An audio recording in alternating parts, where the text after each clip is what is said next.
இப்பொழுது ஆயிரவிசிஸ் பெஸ்ட் மகான் கட்டணம் கட்ட அடிக்கல் நாட்டு விழா மரியாதைக்குரிய நம்முடைய மாநில தலைவர் சேலம் விநாயக மிஷனுடைய வேந்தர் பங்களிப்பை அறிக்க வேண்டும் என்ற தாழ்மையோடு கேட்டுக்கொள்கிறோம். இப்பொழுது அடிக்கல் நாட்டு விழாவை நமது மாநில தலைவர் திரு ஏஎஸ் கணேசன் அவர்கள் திறந்து வைத்தார்கள். கொஞ்சம்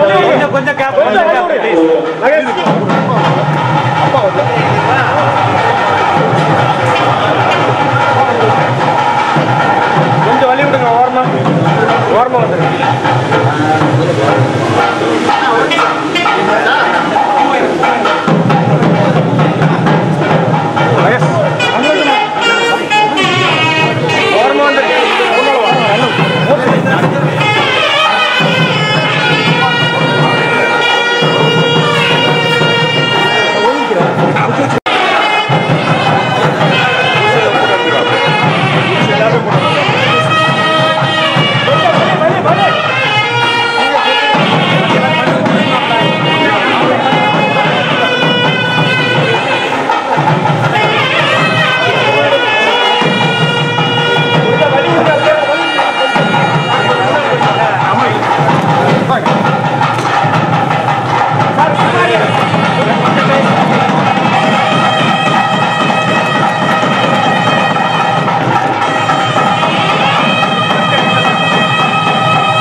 மதுரை மணிமொழியனார் அவர்கள்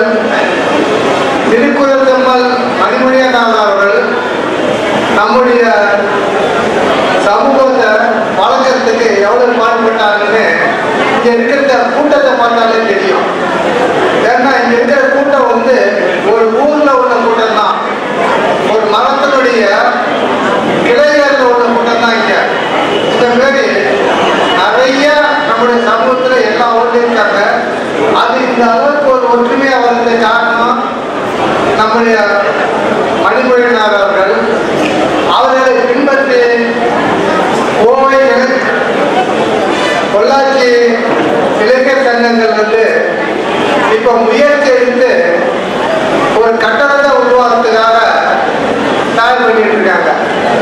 சாதாரணமா ஒரு ஓவியம் எழுதணும்னாக்கா அதுக்கு செவுரு வேணும். நமது சங்கம் வளரணும்னாக்கா ஒவ்வொரு ஊர்லயும் இந்த மாதிரி கட்டடங்கள் உருவாகணும். அப்பதான் நம்முடைய சமூகத்தாரெல்லாம் விருப்பு வெறுப்பு இல்லாம ஒரு இடத்துல போட முடியும். நான் சொன்ன அந்த காலத்துல ஒவ்வொரு வீட்லயே போய் கூடுவாங்க.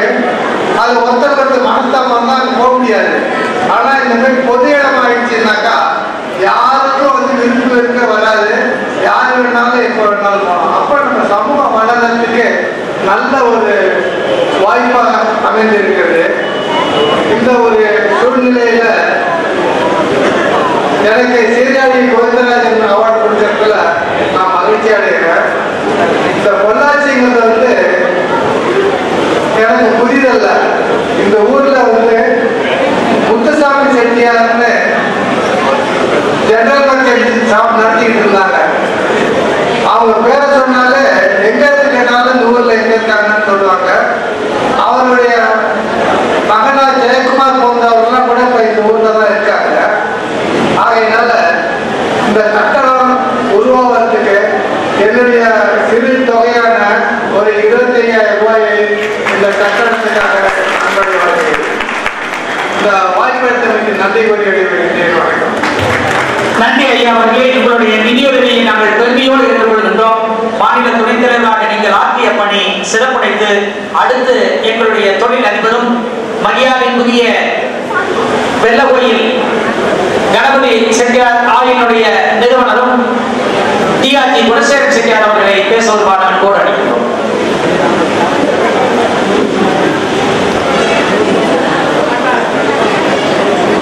ஆனால் வெள்ளகோயில் டிஆர்ஜி குணசேகரன் செட்டியார் அவர்களுக்கு மரியாதைக்குரிய செந்தில்குமார் அவர்கள் பொன்னாடை போத்தி கௌரவிக்கின்றார்.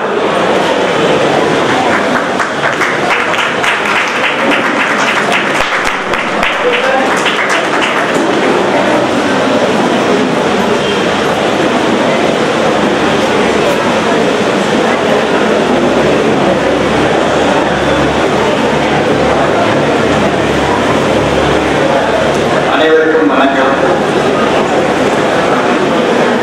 தமிழ்நாடு நம்முடைய ஆயிரம் நகர வைசிய சங்கத்தின் மாநில தலைவர் சேலம் விநாயகர் மிஷன்ஸ் வேந்தருமான டாக்டர் ஏஎஸ் கணேசன் அவர்களே, ஆயிரம் வைசிய சங்கத்தின் மாநில செயலர் டாக்டர் ஜெயராமன் அவர்களே, திருப்பூர் கோவை மாவட்டத்தின் தலைவர் ராஜன் அவர்களே, மாயவரம் ஏஆர்சிஎம் விஸ்வாமிகர் அவர்களே மற்றும் ஏனைய ஆயிர தேசிய பெருமக்களே, பொள்ளாச்சி இளைஞரணியின் சார்பாக வெள்ளவரில் வந்திருந்து இந்த விழாவில் கலந்து கொள்ள வேண்டும். மதிப்புக்குரிய பெரியவர் டாக்டர் விநாயகர் மிஷன் வேந்தர் டாக்டர் ஏஎஸ் சண்முகசுந்தரத்தின் விருதினை தங்களுக்கு வழங்குவதாக கூறினார்கள். மற்றற்ற மகிழ்ச்சி அடைந்தேன்.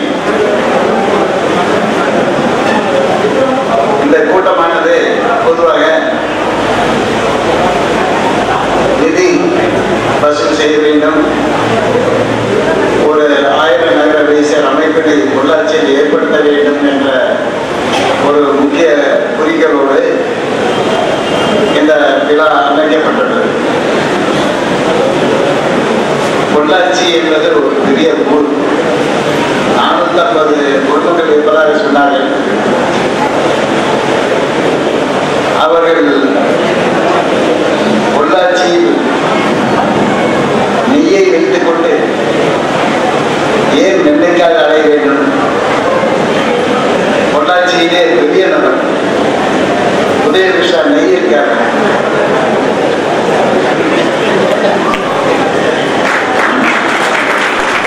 இவர் இருக்கும்போது நீங்க வெள்ளைக்காயே பரவல் அடைய வேண்டும். கண்டிப்பாக இவர் நினைத்தால் ஒரு மண்டலம் அல்ல, நம்ம ஆயிரம் விவசாய சங்கத்துக்காக இன்னும் வேண்டிய உதவிகளை கண்டிப்பாக செய்வார் என்ற நம்பிக்கை. அப்பேற்பட்ட நபர் நீங்க வெள்ள பொள்ளாச்சியிலே வச்சிருக்கீங்க. வெள்ள ஊர் நாங்கள் சின்ன இருக்கிறவங்க இவங்களுக்கு வந்து கேட்கணுங்கிற அவசியம் இல்லை. இருந்தாலும் எங்களுடைய நாங்கள் பங்கு நாங்கள் கொடுத்தோம், தப்புல. வெள்ள ஊர் சின்ன ஊர்ல நாங்கள் ஒரு 1000 பேசிய பள்ளி ஒன்று நடத்திக்கிறோம், ஒரு 1000 பேசிய கல்யாணம் நடத்திக்கிறோம், ஈரோட்டில் ஒரு கல்யாணம் நடத்திக்கிறோம். இது எப்படி சாத்தியமாகனா நிறைய உறுப்பினர் சேர்ந்தா கண்டிப்பா வந்து வேலையாக ஒரு குறிப்பிட்ட சில பேரை வச்சு நிர்வாகம் பண்ணி இந்த அமைப்பில் வந்து நாங்கள் நடத்தி கொண்டிருக்கோம்னா கிட்டத்தட்ட 50 வருஷமா நாங்கள் இந்த பாடுபட்டு இந்த 3 மண்டலத்தை உருவாக்கியிருக்கோம். அப்படிப்பட்ட ஒத்துழைப்பு நமக்குள்ள வேணும்னு சொன்னா குறிப்பிட்டவங்க ஒரு 10 பேர் சேர்ந்து இணைந்து செஞ்சீங்கன்னா கண்டிப்பா இந்த வேலை ஆகும், நல்லபடியாக நடக்கும். நிறைய உறுப்பினர் இருந்தாங்கன்னா ஏதோ பிரச்சனை சொல்லிட்டே இருப்பாங்க. அதுக்காக சின்னதாக நாங்கள் எங்க வெள்ளவெளியில் இருக்கக்கூடிய 1000 நகர வயசு இளைஞர்கள் என்ன பண்றாங்கன்னா வீட்டுக்கு வீடு ஒரு சின்ன உண்டியல் கொடுத்துட்றாங்க. அந்த உண்டியல்ல வந்து டெய்லி சேமிப்பு பண்ணி சொல்றாங்க. அந்த சேமிப்பை வந்து வருஷம் ஒரு தடவை வந்து அதை வந்து அந்த சேமிப்பான உண்டியல் கொண்டாந்து சேகரிச்சு பணத்தை வச்சு இன்னைக்கு அந்த பணத்தை வச்சு நான் எங்களுடைய குலதெய்வ திருப்பூர் செம்மன் மணிமொழியனார் அவர்கள் தலைமை பொறுப்புக்கு வந்த பிற்பாடுதான் இந்த அமைப்பு ஒரு மாபெரும் எழுச்சி பெற்று தொடர்ச்சியாக அனைத்து எல்லா தமிழ்நாட்டில் இருக்கக்கூடிய எல்லா ஊர்களிலும் தொடர்ச்சியாக கூட்டங்கள் நடக்கும். அது மட்டுமல்லாம மாநில அளவிலே 2 மாநில மாநாடுகளை நடத்தி இந்த சமுதாயத்திற்கு ஒரு மாபெரும் எழுச்சியை ஏற்படுத்தி கொடுத்த நம்முடைய தலைவர் அவர்கள். அவருக்கு பின்னாடி இன்றைய தினம் புதிதாக பொறுப்பேற்றிருக்கக்கூடிய நம்முடைய மாநில தலைவர் டாக்டர் AS கணேசன் அவர்களே மற்றும் மாநில செயலாளர் டாக்டர் M ஜெயராமன் அவர்களே மற்றும் ஏனைய நிர்வாகிகளே, தமிழகம் எங்கும் வந்திருக்கக்கூடிய பெரியவர்களை உங்கள் அனைவருக்கும் என்னுடைய முதற்கண் நன்றியுள்ள வணக்கத்தை தெரிவித்துக் கொள்கிறேன். இந்த மாதிரியான கூட்டங்கள் எல்லாம் தொடர்ச்சியாக நடைபெற்றுக் கொண்டு இருக்க வேண்டும். அப்பொழுதுதான் நம்முடைய சமுதாயம் ஒற்றுமைப்படும். இன்றைக்கு ஒரு நல்ல நாள் உங்கள் அனைவருக்கும் நினைவுபடுத்த விரும்புகிறேன். நம்ம ராமநாதபுரத்துடைய அந்த தேவஸ்தானத்தினுடைய அரங்காவலர் சொன்னார் ஜெயக்குமார், இன்றைக்கு ஃப்ரெண்ட்ஷிப் டே, நண்பர்கள் தினம். நாம் எல்லாம் நண்பர்களாக தொடர்ந்து பயணிக்க வேண்டும் என்ற நல்ல நோக்கத்தோடு இந்த பொள்ளாச்சி நகரத்தினுடைய இளைஞர்கள் இன்றைக்கு இந்த நல்ல நாளை தேர்ந்தெடுத்து கூட்டத்தை நடத்தி கொண்டிருக்கின்றார்கள். நம்முடைய சமுதாய மக்கள் எல்லாம் எல்லா ஊர்லையும் இருக்கிறாங்க. அவங்க வேலையை பார்த்துட்டு அது பாட்டுக்கு இருக்கிறாங்க. நம்ம மாநில சங்கம் தொடர்ச்சியா அந்த காலத்துல இருந்து பாத்தீங்கன்னா தொடர்ச்சியா பாடுபட்டுட்டே இருக்குது. ஒரு சில சாதனைகளையும் செய்திருக்கிறோம். 1983ஆம் ஆண்டுல நம்முடைய ஆயுத விஷய பிரிவை இன்றைக்கு சீர்காழி கோவிந்தராஜன் ஐயா அவர்களுடைய ஒத்துழைப்போட அப்ப இருந்த அரசாங்கத்தில் சொல்லி ஆயுத விஷய பிரிவை திருப்பத்தூர் பட்டியலில் சேர்ந்திருக்கின்றோம். இதை யாரோ தனிப்பட்ட ஒருத்தர் செஞ்ச காரியம் அல்ல. ஒரு சங்கம் தொடர்ச்சியாக செயல்பட்டு முயற்சி பண்ணி அப்ப இருந்த தலைவர்கள் எல்லாம் பாடுபட்டு சங்கத்தை சார்பில் போய் அரசாங்கத்தில் விண்ணப்பம் போட்டு அதுக்கான விவரங்கள் எல்லாம் நிறைய கொடுத்துருக்கிறோம். நம்ம மக்கள் எவ்வளவு சிரமப்படுகிறார்கள், எந்த வகையான படிப்பு வச்சிருக்கிறாங்க, எப்படிப்பட்ட வீடுகளிலே வாழ்கிறார்கள், அரசாங்கம் எங்களுக்கெல்லாம் உதவி செய்தால்தான் நாங்கள் முன்னேற முடியும் என்ற அந்த புள்ளி விவரங்களை எல்லாம் சொல்லி அன்றைக்கு அந்த திட்டத்தை நம்முடைய முன்னாள் தலைவர்கள் நிறைவேற்றி கொடுத்திருக்கிறார்கள். இந்த மாதிரி நாம சமுதாயத்துக்கு நிறைய செய்ய வேண்டிய வேலைகள் நிறைய ஆகவே நீங்கள் உங்களுடைய சொந்த வேலைகளை மட்டும் பார்க்காமல் நம்முடைய சமுதாயத்தையும் நினைத்து பாருங்கள்.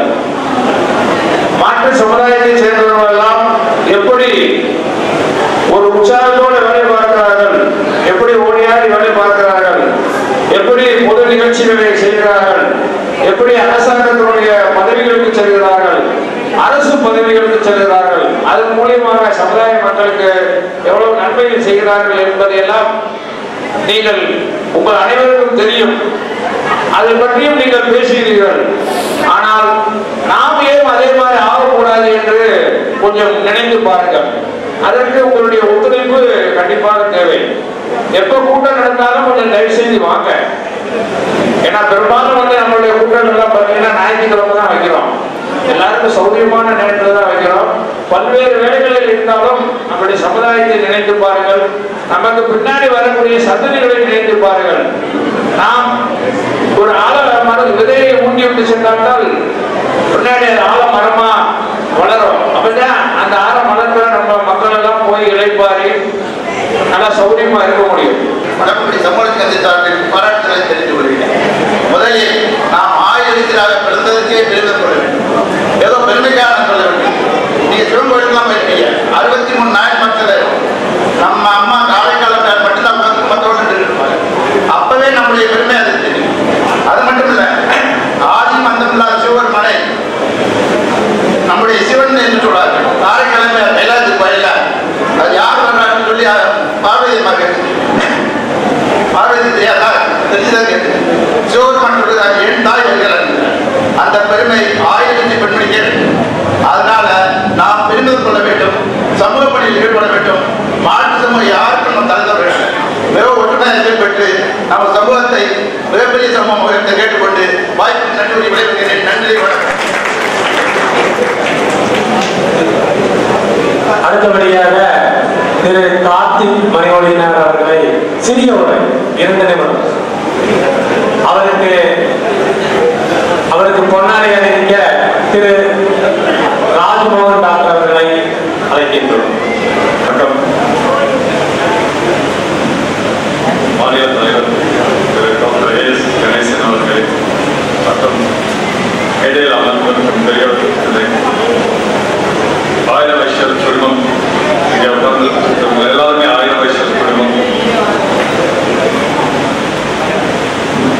எதிர்காலம் நம் கையில், ஃபியூச்சர் இஸ் ஆர்ஸ். அந்த தத்துவத்தை கையில் எடுத்துள்ள இளைஞர் அணி நம் சமுதாயத்திற்கு அடுத்த படியாக என்ன செய்ய வேண்டும் என்று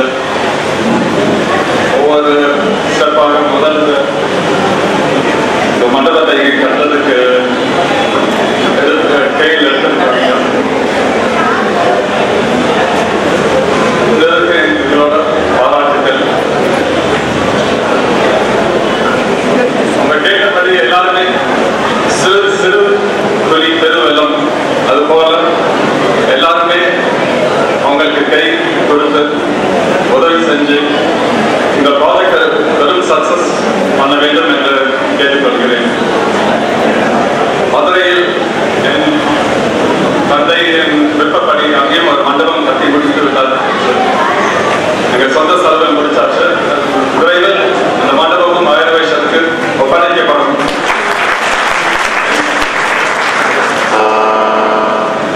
என் குடும்பம் சார்பாக இந்த கட்டணத்துக்கு ஒரு 10,000 ரூபாய் நிதி நாங்கள் செய்து கொடுக்கிறோம். என்னுடைய இனமான உறவுகள் பெருமக்களே, நான் சுருக்கமாக பேச வேண்டும் என்று சொன்னாலும் சில கோரிக்கைகளை வைக்க வேண்டும் என்ற அடிப்படையில் நான் சென்று கொண்டிருக்கிறேன். செத்து சென்று பிறந்தாலும் செட்டி வனத்தில் பிறக்க வேண்டும் என்று சொல்வார்கள். கெட்டாலும் செட்டி, வீழ்ந்தாலும் பட்டு என்று சொல்வார்கள். ஆனால் ஒரு சிக்கல் இருக்கிறது. என்ன சிக்கல் இருக்கிறது என்று சொன்னால், அடிபாடுகள் அதிகம் சமுதாயத்தில். 1977 ஒரு இந்திய அரசை ஒரு ஆட்சி பிடித்தது. அத்தனை பேரும் அறிவாளிகள். ஆனால் 2.5 வருடம் கூட நீடிக்கக்கூடிய அரசு. அது எந்த அரசு என்று படித்தவர்களுக்கு புரியும், பார்த்தவர்களுக்கும் தெரியும். இங்கே இருக்கக்கூடிய அத்தனை பேரும் மிக தெளிவானவர்கள். நான் அடிக்கடி ஒன்றை சொல்லுகின்றேன், என்னுடைய நல்லவர்கள், பண்பாளர்கள், மிக மோசமான பழக்க வழக்கங்களை ஒரு சிலரிடம் காண்பது கூட அரிது. குடிகாரர்கள் இல்லை, கொள்ளையடிப்பவர்கள் இல்லை, திருடுபவர்கள் கூட எண்ணிக்கையில் ஒரு சதவீதம் கூட இருக்க மாட்டார்கள் என்று நான் நம்பக்கூடிய சமுதாயம் இந்த ஆயுத விசேஷ சமுதாயம். ஆனால் எங்கே சிக்கல் இருக்கிறது என்பதனை நீங்கள் நன்றாக ஆராய்ந்து பார்க்க வேண்டும். நாம் ஒரு காலகட்டத்தில் நீங்கள் என்ன செய்ய வேண்டும்? ஒரு காலகட்டத்தில் இந்த பொள்ளாச்சி மண்ணிலே மிகப்பெரிய தத்துவ ஞானியாகிய வேதாந்தி மகிழ்ச்சி அவர்கள் எனக்கு தீட்சை கொடுத்தார். என்னுடைய சொந்த ஊருக்கு அவரை அழைத்து செல்கின்றேன். சொந்த ஊருக்கு வருகை தந்தார். வருகின்ற போது எல்லோரும் பழனியிலே இருந்து அந்த ஊருக்கு காரிலே ஏறிவிட்டார்கள். எனக்கு இடம் கிடைக்கவில்லை. இது உண்மை. விழா முடிந்தது. அங்கிருந்து பேருந்தில் ஏறி வர முடியாத சூழல். விழா நடந்தது. ஆனால் நான் தான் அழைத்து வந்தேன். நானே போகவில்லை. ஆனால் சமாதானம் அடைந்து கொண்டேன். ஆனால் நாம் கொண்டு போய் ஒரு அழைப்புதலை நாம் இங்கே கொடுத்து விட்டு வருகிறோம் என்று சொன்னால் 1008 கேள்விகள், 10,008 விளக்கங்கள். அப்பப்பா, முதலில் நாம் நம்முடைய சமுதாயத்தை சார்ந்தவர்கள் சரித்தன்மையை மேற்கொள்ள வேண்டும். இது நம்முடைய சமுதாயத்திற்காக உழைக்கின்ற உழைப்பு. எவ்வளவு காலத்தை ஐரோப்பாவில் இருந்து திரும்பி வந்து இன்னும் உண்ணவோ உறங்கவோ நேரம் இல்லாமல் அவர் அமர்ந்து கொண்டிருக்கின்றார். பல்வேறு விதமான பணிகளை விட்டுவிட்டு டாக்டர் அவர்கள் பணியாற்றிக் கொண்டிருக்கிறார்.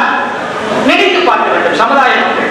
எனக்கு வருகின்ற அழைப்புகளில் என்னுடைய பேரோ மட்டும்தான் இடம்பெறவில்லை என்று சொன்னால் மிகப்பெரிய பிரச்சனை, போராட்டம் நடந்து கொண்டிருக்கிறது.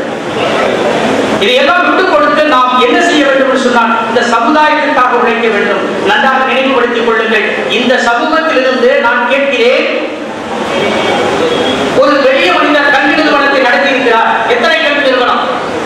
ஆனால் இங்கே இருந்து ஒரு தேசத்தை புறப்பட்டது 5 மருத்துவ கல்லூரிக்கு அதிபதியாக இருக்கிறார் என்று சொன்னால் அது அவர் செய்திருக்கக்கூடிய சாதனை அல்லவா? எத்தனை செட்டியார்கள் பாராட்டுகிறார்கள் சொல்லுங்கள். நான் சோமனனம் இங்கே கிட்டத்தட்ட இந்த மகாலிங்கபுரம் கிரவுண்ட்ல வாக்கிங் போவோம். அங்கே எழுதப்பட்டிருப்பான் ராபர்ட் ஃப்ராஸ்டுடைய கவிதை வரி, the woods are lovely, dark and deep, but I have promised to keep and miles to go before I sleep and miles to go before I sleep. தான் நேருடைய மேஜையின் மீது அலங்கரிக்கப்படுகின்ற வார்த்தைகள். என்ன ஆழமான வார்த்தைகள்! நான் தூங்குவதற்கு இன்னும் நிறைய நேரம் இருக்கின்றன. நான் ஆற்ற வேண்டிய பணிகள் நிறைய இருக்கின்றன. நினைத்து பாருங்கள். மணிமொழியனால் ஆற்றிய சேவைகள், BKK அவர்கள் கல்யாண சுந்தரம் அவர்கள் காலத்திலே தொடங்கி இன்றைய வரை மணிமொழியனால் ஆற்றிய பணி எவ்வளவு? கம்பராமாயணத்தில் சொல்லுவான், கைகை ராமனை கூப்பிட்டு, இன்னைக்கு அவர் கணேசன் அதைத்தான் சொல்ல விரும்புகிறேன். என்னன்னா, ஆடிசூழ் உலகமெல்லாம் பரந்தனே ஆள நீ போய் காலிலும் சடைகள் தாங்கி தாங்களும் தவம் மேற்கொண்டு கூலி வெங்காரம் நன்றி புண்ணிய துறைகள் நீராடி 7 நாட்டில் வா என்று இயற்கைதான் அரசன் என்றார். நான் சொல்லல, அப்பா சொன்னார். அதுக்கு பையன் சொல்றான், மன்னவன் பணி என்னவி நும்பணி என்றால் மறுப்பேனோ. அப்பா சொன்னா என்ன, மன்னவன் சொன்ன என்ன, உங்க சொல்லை நான் கேட்க மாட்டேனா? நினைத்து பாரு. ஒரு சமுதாயத்தில் ராமனாக பிறந்தவன் மனைவி சொல்லை தட்டவில்லை, தன்னுடைய சித்தனையினுடைய சொல்லை தட்டவில்லை, தந்தையினுடைய சொல்லை தட்டவில்லை, சமுதாயத்தினுடைய சொல்லை தட்டவில்லை என்று சொன்னால் அவர் எவ்வளவு பண்பாளராக இருக்க வேண்டும். எனவே இந்த விழா என்பது எதற்காக தொடங்கப்பட்டது? கட்டிடம் இங்கே கட்டப்பட வேண்டும். சபரி அவர்கள் சொன்னார்கள், இந்த ஊரிலே 1 சென்ட் இடம் கூட இல்லை. வருத்தப்பட வேண்டிய விஷயம். உடுமலையிலே சபையோட மண்டபம் இருக்கிறது, பெருமாள் கோயில் இருக்கிறது, 4 ஏக்கர் நிலம் இருக்கிறது உடுமலையில். நான் தைரியமாக சொல்கிறேன், அச்சுறுத்தலுக்கெல்லாம் பயப்படுவோம் நான் அல்ல. நன்றாக தெரியும், அந்த 4 ஏக்கர் நிலம் நம்முடைய செட்டியார் சமுதாயத்தில் ஒரு காலத்தில் பண்ணையத்தில் இருந்தவர்களிடம் இருக்கிறது. குறிப்பிட்டு சொல்லுகிறேன், அது ஒரு சிலருக்கு தெரியும். நான் வேற என்ன சொல்ல உண்டா இல்லையா? நம்முடைய செட்டியார் சமுதாயத்தில் பண்ணையாளராக இருந்தவருடைய கையில் இருக்கிற 4 ஏக்கர் நிலம். தயவு செய்து இப்படியே சென்று விட்டு போனோம் என்றால் எனக்கு சட்டை இருக்காது, பேண்ட் இருக்காது, உள்ளே இருக்கக்கூடிய சட்டியும் இருக்காது. உண்டா இல்லையா? 4 ஏக்கர் நிலம். ஒரு காலகட்டத்தில் நம்முடைய செட்டியார் சமுதாயத்தில் பண்ணையாளராக இருந்தவர் கையிலே 4 ஏக்கர் நிலம் இருக்கிறது. போராடி கொண்டிருக்கிறார்கள். இன்னொரு விஷயம் உங்களுக்கு எல்லாம் தெரியும், நம்முடைய மடத்தை அரசாங்கம் எடுத்துக் கொண்டது. இனி வீட்டை இருக்கிற ஒண்ணுதான் பாக்கி, வீட்டை இருக்கிற ஒண்ணுதான் பாக்கி. என்ன நிலையில் இருக்கின்றோம்?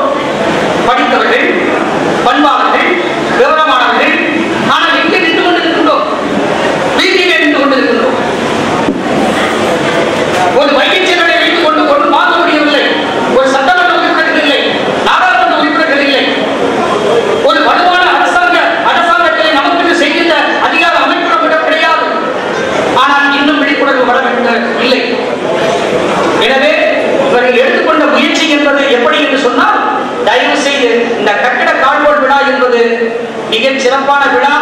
இனிமேல் இந்த கட்டடத்தை கட்டுவதற்கு இளைஞர் அணிக்கு தயவு செய்து நீங்கள் வேறுபாடே பார்க்க வேண்டிய அவசியமே இல்லை. நான் உங்களுடைய தலைவர் அவர்களுக்கு கோரிக்கையாக வைக்கின்றேன். என்ன என்று சொன்னால், இந்த மண்ணிலே இருந்து கிடைக்கிறது என்னுடைய சேர்மன். எங்கள் அண்ணா சொல்லுவார், சோமன் சொல்லுவார், இதே மில் ரோட்டிலே எந்த டெய்லர் கடையில் எங்களுடைய சேர்மன் பேண்ட் சட்டை கேட்டார் என்று சொல்வார்கள். அத்தகைய மண்ணிற்கு பெருமை சேர்த்த பெருமை எங்கள் சேர்மனை சார். 5 மெடிக்கல் கல்லூரி எந்த செட்டியாரும் சாதிக்க முடியாத சாதனை. அதே நேரத்தில் மணிமணியனார் அவர்கள் இதுவரை 30 ஆண்டு காலம் தலைவராக இருந்திருக்கிறார் என்று சொன்னால், யாரிடமும் பகையில்லாமல் அனுசரித்து செல்லக்கூடிய அப்படிப்பட்ட ஒரு மாமனிதன் மணிமணியனார் என்று சொன்னார். அவருடைய மகன் சொன்னார், மகன் தந்தைக்கு ஆற்றும் உதவி இவன் தந்தை என்னோட்டான் கொள்ளன்னு சொல்லு. அங்கே இருந்து இன்விடேஷன் கொடுத்துட்டு நம்ம சாப்பாடு போட்டாலும் போலினாலும் அங்கிருந்து பஸ்ஸுக்கு வருவதற்காக ஜெயக்குமார் சொல்வதை போல நேரம் இல்லை என்று சொல்கிறோம். ஆனால் கிட்டத்தட்ட அவர்களுடைய தாத்தா காலத்திலே இருந்து அப்பா காலத்திலே இருந்து இன்று அவர் சொல்லுகிறார், ஒரு கல்யாண மண்டபத்தை கட்டி 1000 வயசு சங்கத்திற்காக எங்களுடைய குடும்பம் அர்ப்பணிக்கிறது என்று சொன்னால் உண்மையிலேயே நாம் பெருமைப்பட வேண்டாமா? பல கோடி ரூபாய் மதிப்புள்ள கல்யாண மண்டபத்தை 1000 வயசு சங்கத்திற்காக பெருமையோடு அளிக்கிறார்கள் அல்லவா? தியாகம் செய்த குடும்பம் அல்லவா? யாருக்கோ தியாகம் சொல்லும் சொல்லுகிறோம். நீங்கள் வரலாற்றை திருப்பி பாருங்கள். இந்த மண் எப்படிப்பட்ட மண்? சிவாஜி கணேசன் வந்து விரும்பிய மண், சம்பந்தம் பண்ண மண். ஜெயலலிதா வந்து விரும்பி தங்கி பிரச்சாரம் பண்ணிய மண், வீடு கொடுத்த மண். உங்களுக்கு தெரியும், அத்தனை நடிகர்களும் இங்கே வந்துதான் தங்குவார்கள். பொள்ளாச்சி மண் உண்டா இல்லையா? இப்படிப்பட்ட மண்ணிலே ஒரு கட்டடம் இல்லை என்று சொல்வது நமக்கு இது. எனவே தலைவர் அவர்களே, நான் வேண்டுகோளாக வைக்கின்றேன், இந்த இளைஞர் சங்கத்திற்காக என்னுடைய சேர்மன் அவர்கள் நானும் சோமனனும் போகின்ற போது சொல்லுவோம். நாங்கள் என்ன சொல்லுவோம் என்று சொன்னால், எத்தனையோ கல்விகளை சேலத்திலே செய்திருக்கிறீர்கள், தாய்க்காலிலே செய்திருக்கிறீர்கள், புதுச்சேரியிலே செய்திருக்கிறீர்கள், சென்னையிலே செய்திருக்கிறீர்கள். ஒரு கல்வி நிறுவனத்தை பொள்ளாச்சிக்கு கொடுக்க வேண்டும் என்று கோரிக்கை வைத்தோம். சேர்மனுக்கு சொன்னது கொண்டாடினோம். விஜய்க்கு தெரியும், உதயகுமாருக்கு தெரியும், கண்ணனுக்கு தெரியும். நான் கேட்டேன், ஒரு நிறுவனத்தை நான் சொன்னேன், பார்வதி அம்மாவுடைய பெயருக்கு வைக்க வேண்டும், இல்லாவிட்டால் அண்ணாதுரை செட்டியார் பெயருக்கு வைக்க வேண்டும் என்று கேட்டேன். இப்பொழுது நாங்கள் கேட்பது அது கூட அல்ல. இந்த இளைஞர் சங்க கட்டிடத்திலே எங்கள் சேர்மனுடைய பெயர் இடம்பெற வேண்டும். அவருடைய பெயரில் மகா இடம்பெற வேண்டும். நான் உங்களுக்கு துன்பத்தை கொடுப்பதாக இருக்கலாம், துன்பம் தான் இன்பம், துன்பத்தின் முடிவில் இன்பம். இது என்ன துன்பம்னா இன்பமான துன்பம். Misery is the root cause of all the evils என்று சொல்வார்கள். எனக்கு ஒரு சுயநலம், என்ன சுயநலம் சொன்னார், எங்களுடைய சேர்மன் பெயரில் இடம்பெற்றிருக்கக்கூடிய ஒரு மகாலை இந்த இளைஞர் சங்க கட்டடத்திலே நான் பார்க்க வேண்டும் என்பது என்னுடைய சுயநலம். இல்லை, எங்களுடைய சுயநலம், இந்த பொள்ளாச்சி நகர வாசிகளுடைய சுயநலம். ஏனென்று சொன்னால், மரியாதைக்குரிய அண்ணன் சண்முகசுந்தரனார் இருந்தார்கள். நாங்கள் எல்லாம் டிஎஸ் இருக்கிறார், டிஎஸ் சுப்பிரமணியன் செட்டி இருக்கிறார், பரமேஸ்வரன் செட்டியார் இருந்தார். அவர் காலத்திலே அவர் தலைவராக இருந்தார், நான் செயலாளராக இருந்தேன். பள்ளிக்கண்ணனுடைய அப்பா நமச்சிவாய செட்டியார் பொருளாளராக இருந்தார். வீதி வீதியாக சென்று வளர்த்திய சங்கம் இந்த சங்கம். எனவே தயவு செய்து பழனியிலே 1000 வயசு சமூகத்திற்காக உங்களுக்கு தெரியுமோ தெரியாதோ, எங்களுடைய சேர்மன் அவர்கள் சாப்பாட்டு செலவுக்காக மட்டும் 5 லட்சம் ரூபாய் கொடுத்திருக்கிறார். பழனி 1000 வயசு மண்டபம் அவருடைய காலகட்டத்தில் அந்த மண்டபம் திறக்கின்ற போது கமலக்கண்ணன் தலைமையிலே டாக்டர் AS அவர்கள் கிட்டத்தட்ட 5 லட்சம் ரூபாய் செலவு ஊருக்கே அவர் ஆக்கி கொண்டிருக்கிறார். நாங்கள் கேட்பது, உங்களிடம் கோரிக்கையாக வைப்பது, நீங்கள் உத்தரவாதத்தை இந்த மேடையிலே தர வேண்டும் என்று நாங்கள் நிர்பந்திப்பது. தயவு செய்து இந்த இளைஞர் சங்க கட்டடத்தில் இருக்கக்கூடிய மகாலுக்கு பொள்ளாச்சி மக்களுடைய சுயநல போக்கிற்காகவே நாங்கள் கேட்கிறோம். வேந்தர் விநாயக மிஷன் சண்முக சுந்தரனார் கால் என்று நீங்கள் பேர் வைக்க வேண்டும். அதுதான் நீங்கள் கோரிக்கை. நீங்கள் பணம் கொடுப்பதை கூட எங்களுக்கு வேண்டாம். எங்களுடைய வாழ்க்கை வரலாறு ஏனென்று சொன்னால், நான் அடிக்கடி சொல்றேன், தனக்காக வாழ்ந்தவர்கள் யாரும் நினைவற்றதில்லை. வரலாறாக வாழ்ந்தவர் யார் என்று சொன்னால் எங்கள் AS அவர்கள். நீங்கள் பிற சமுதாயத்தை சேர்ந்தவர்கள் இங்கே கல்லூரி கட்டியிருக்கிறார்கள், ஒரு இன்ஜினியரிங் கல்லூரி கட்டியிருக்கிறார்கள், ஒரு கலை அறிவியல் கல்லூரி கட்டியிருக்கிறார்கள். ஆனால் நம்முடைய வளர்ச்சி என்பது எத்தகையது? ஆனால் நம்முடைய சமுதாயத்தால் பாராட்டப்படவில்லை என்பதுதான் வருத்தத்துக்குரிய. எனவே இந்த இளைஞர் சங்கத்தினுடைய கட்டடத்தில் உங்களுடைய தந்தையார்களை இருக்க வேண்டும் என்பது அவ்வாறு இருந்தால் என்னை போன்றவர்கள், உங்கள் சமுதாயத்தின் சகோதரர்கள், உங்களுடைய பெரியப்பாவை போன்றவர்கள், இந்த உறவுள்ளவர்கள், எங்களுடைய மாவட்ட தலைவர், எங்களுடைய மாநில செயலாளர் அண்ணன் டிஆர்ஜி போன்றவர்கள், ஏஆர்சிஎன் போன்றவர்கள், இன்னும் பரவக்குடியிலிருந்து வந்திருக்கக்கூடியவர்கள், மற்றைய தலைவர்கள், உடுமலையிலிருந்து வந்திருக்கக்கூடிய மரியாதைக்குரிய சமயபுரம் ஆயுர்வேத சங்கத்தினுடைய மரியாதைக்குரிய முருகானந்தம் அவர்கள், குழந்தைகள் செட்டியார் அவர்கள், சிவராஜ் ஆசிரியர் கிட்டத்தட்ட 3 தலைமுறைகளாக துணைத் தலைவராக இருக்கக்கூடியவர்கள், உடுமலை பொள்ளாச்சி பட்டார சந்து சுந்தரனார் அவர்கள், என்பிஎஸ் போன்றவர்கள், வந்திருக்கக்கூடிய கேபிஎஸ் போன்றவர்கள், கனகராஜ் போன்றவர்கள், இங்கே இருக்கக்கூடிய இளைஞர் அணி முழுவதும் உங்கள் மேல் பார்வையை செலுத்தி இருக்கிறது. உங்கள் பார்வை சாதாரண பார்வை அல்ல, அது காந்த பார்வை. கண்டிப்பாக எங்களுக்கு ஒரு ஈர்ப்புத்தன்மையை கொடுக்கும் என்ற நம்பிக்கையோடு தயவு செய்து இது உங்கள் மண், இது நீங்கள் வம்சமாக பாரம்பரிய வம்சமாக நிறைவேற்றிருக்கக்கூடிய மண். கோரிக்கை என்பது இது சாதாரண, இதை நிறைவேற்றுவது என்பது உங்களுக்கு எளிதான காரியம். ஏன் எங்கள் மணிமொழியனாருக்கு அவருடைய மகனார் அங்கே கொடுக்கின்ற போது பொள்ளாச்சிக்கு நீங்கள் ஏன் கொடுக்க கூடாது? மதுரையிலே ஒரு மண்டபம் கட்டி தருகின்ற பொழுது எங்களுடைய வேந்தருக்கு நீங்கள் மண்டபம் கட்டி கொடுக்க வேண்டும் என்று கேட்டு காலத்தை எடுத்துக்கொண்டேன் என்பதற்காக மன்னிப்பு கோரி விடைபெறுகிறேன். அன்பு வணக்கம். சிறந்த கோரிக்கை, உண்மையான கோரிக்கை, எங்களின் சார்பாக வைக்கப்பட்ட பலமான கோரிக்கை தலைவர் அவர்களுக்கு. ஏனென்றால் அவர் தாய் தந்தை இருவருமே பொள்ளாச்சி மண்ணை சேர்ந்தவர்கள். நான் ஏற்கனவே பேசிய பொழுதே சொன்னேன், பொள்ளாச்சி தான் உங்களுக்கு சொந்தம் பந்தம் எல்லாமே இருக்கின்றது. அதனால் இந்த வாய்ப்பை எங்களுக்கு நீங்கள் தர வேண்டும். நீங்கள் பேசும்போது எங்களுக்கு சிறந்த ஒரு